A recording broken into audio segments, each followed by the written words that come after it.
అందరికీ వందనాలండి. ఎలాగున్నారు? బాగున్నారా? ఈ దినవాక్య ప్రకారం మనం చూసుకున్నట్లయితే మన ఉపవాసం చేసేటప్పుడు ఎలా ఉండాలి అనే దాన్ని మనం చూసుకున్నట్లయితే అండి, ఉపవాసము అంటే ఉత్సవంగా ఉండాలండి. పా అంటే పాటలు పాడాలన్నమాట అండి. వా అంటే వాయిద్యాలు వాయించాలన్నమాట అండి. సా అంటే సంతోషంగా ఉండాలన్నమాట అండి. నువ్వు అంటే ముందుకు సాగాలన్నమాట అండి. ఉత్సవంగా ఉండాలి, ఉత్సవంగా పాటలు పాడాలండి.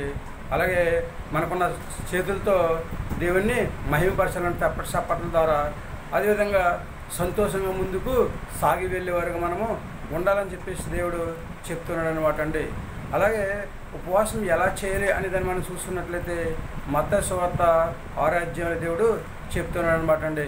ఉపవాసము మనం రహస్యంగా చేసినట్లయితే మన ఉపవాసానికి తగిన ప్రతిఫలాన్ని దేవుడు ఇస్తూ ఉంటాడు అనమాట అండి. మనుషులకు కనపడాలని చెప్పేసి మనం ఉపవాసము చేయకూడదనమాట అండి. మన ఉపవాసం ఎవరికి తెలియాలంటే, ఉపవాసం చేస్తున్న మనకు, దేవుడికి తప్ప ఇంకెవరకు తెలియకూడదని చెప్పేసి దేవుడు తన పరిశుద్ధ లేఖనం ద్వారా చదివిస్తూ ఉన్నాడండి. అలా రహస్యంగా చేసినట్లయితే దానికి తగిన ప్రతిఫలాన్ని మనము పొందుకుంటాం అనమాట అండి. కాబట్టి ఉపవాసము ఎందుకు చేయాలి అనే దాన్ని మనం చూసుకున్నట్లయితే, మనకి ఏదైనా ఒక సమస్య వచ్చినప్పుడు ఆ సమస్య నుంచి విడుదల పొందుకోవడానికి ఉపవాసము చేయాలన్నమాట అండి. కొన్ని సందర్భాల్లో మనకు మామూలుగా ప్రార్థన చేస్తే మనకు సమస్య తీరకపోవచ్చు. అందుకే ఉపవాస ప్రార్థన చేసినట్లయితే, ఉపవాసంలో మనం ప్రార్థన చేసినట్లయితే మన సమస్యల నుంచి విడుదల పొందుకుని యోగ్యతను చేయడం మనకి దయచేస్తూ ఉంటాడు అనమాట అండి. ఎస్తేరు గారికి సమస్య వచ్చింది. మొత్తం ఊరంతా పశువులతో సహా చిన్నపిల్లలతో సహా అందరూ కూడా ఉపవాసం ఉండి ప్రార్థన చేసి వాళ్ళ సమస్యను జయించి జయ జీవితాన్ని జీవించినట్లుగా మనము చూస్తూ ఉన్నాం అనమాట అండి. కాబట్టి ఇంకా పరిశుద్ధ గ్రంథంలో చాలామందికి సమస్యలు వచ్చినప్పుడు చాలామంది ఉపవాసాలు చేసి చక్కగా ఆ సమస్యల నుంచి విడుదల పొందుకున్నట్లుగా మనము చూస్తూ ఉన్నాం అనమాట అండి. దేవుడిచ్చిన మహావచనాన్ని బట్టి మన ఉపవాసం చక్కగా దేవునికి అంగీకారంగా చేసినట్లయితే మనకు తగిన ప్రతిఫలాన్ని మనము పొందుకుంటాం అనమాట అండి. కాబట్టి దేవుడిచ్చిన మహావచనాన్ని బట్టి ఉపవాసం చేసేటప్పుడు జాగ్రత్తగా చేయాలన్నమాట అండి. అప్పుడు మన ఉపవాస ప్రార్థన దేవుడు ఆలకించి మనకు తగిన ప్రతిఫలాన్ని దేవుడు మనకి రచిస్తూ ఉంటాడు కనుక చక్కగా ఇంకా పరిశుద్ధ గ్రంథంలో ఉపవాసం చేసిన వారు ఉన్నారు, చక్కగా ఉపవాసం చేసి ఆశీర్వాదాలు పొందుకునే వారు ఉన్నారు.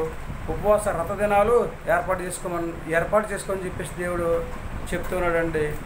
కాబట్టి మనందరం కూడా రహస్యంగా ఉపవాసం చేసి దేవుడి దగ్గర నుంచి రావాల్సిన ప్రతిఫలాన్ని మనం పొందుకుని మనం ఆశీర్వదించబడి హాయిగా జీవించే యోగ్యతను సంపాదించుకునే స్థితిని కలిగి ఉందామండి. ఏమంటారు? చక్కగా మేము రహస్యంగా ఉపవాసం చేసి దేవుని యొక్క ఆశీర్వాదాలు పొందుకుని, మాకు కావలసిన సహాయం దేవుని దగ్గర నుంచి పొందుకుని, ఉపవాసానికి తగిన ప్రతిఫలాన్ని మేము పొందుకుని భూమి మీద మంచి ఆరోగ్యం కలిగి ఆయన రాజ్యవారసులకు జీవించే యోగ్యతను సంపాదించుకునే స్థితిని కలిగి ఉంటామని చెప్పేసి ఎంతమంది అయితే అనుకుంటూ ఉంటారో వాళ్ళందరూ కూడా తలలు వంచండి, చిన్న ప్రార్థించేద్దాం. మహాపరిశుద్ధుడైన పరలోకపు తండ్రి, ఈ ఘనమైన పదం లెక్కలన్నీ స్తుతిస్తోత్ర ప్రభా. ఉపవాసం చేసేటప్పుడు తండ్రిస్తుంది ప్రభా, ముఖం కడిక్కిని తండ్రిస్తోత్రం ప్రభా, చక్కగా తండ్రి తలాంటికుండా తండ్రిస్తోత్రం ప్రభా. తండ్రి తలుపు వేసుకుని దాన్ని రహస్యంగా తండ్రి గదిలో ఉపవాసం చేయమని ప్రభు నీ యొక్క వాక్యం ద్వారా చదివిస్తున్నారు తండ్రి. నీకు పొందన్నారు. నీ బిడ్డలందరూ తండ్రిస్తుందో ఉపవాసం చేసేటప్పుడు ముఖము వికారము చేసుకోకుండా తండ్రిస్తుందో సంతోషంతో, ఆనందంతో తండ్రి, ఉల్లాసంతో, ఉత్సాహంతో తండ్రిస్తుందో నిరుత్సాహపడకుండా తండ్రి ఉపవాసం తండ్రి కరెక్ట్గా చేసి తండ్రి ఉపవాసం ద్వారా వచ్చే ప్రతిఫలం తండ్రి ప్రతి ఒక్కరు ప్రభా పొందుకునే సహాయం దయచేయని ప్రార్థిస్తున్నాం ప్రభా. నీకు వందనాలు తండ్రిస్తున్నాం ప్రభా. అలాగే తండ్రి ఉపవాసం ద్వారా రావాల్సిన దీని ఆశీర్వాదం సమృద్ధిగా దయచేయని ప్రార్థిస్తున్నాం ప్రభా.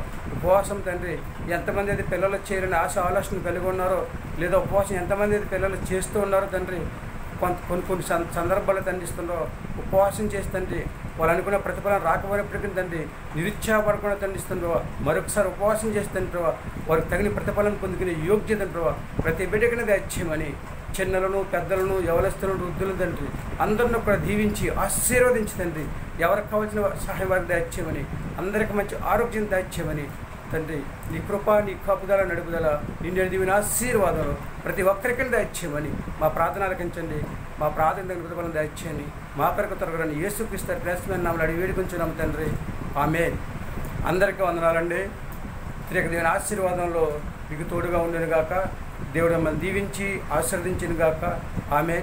మన ఉపవాసము దేవునికి అంగీకారంగా చేసి దేవుని యొక్క ప్రతిఫలాన్ని దేవుడిచ్చే ప్రతిఫలాన్ని మనము పొందుకునే యోగ్యత దేవుడు మనందరికీ దయచేయను గాక.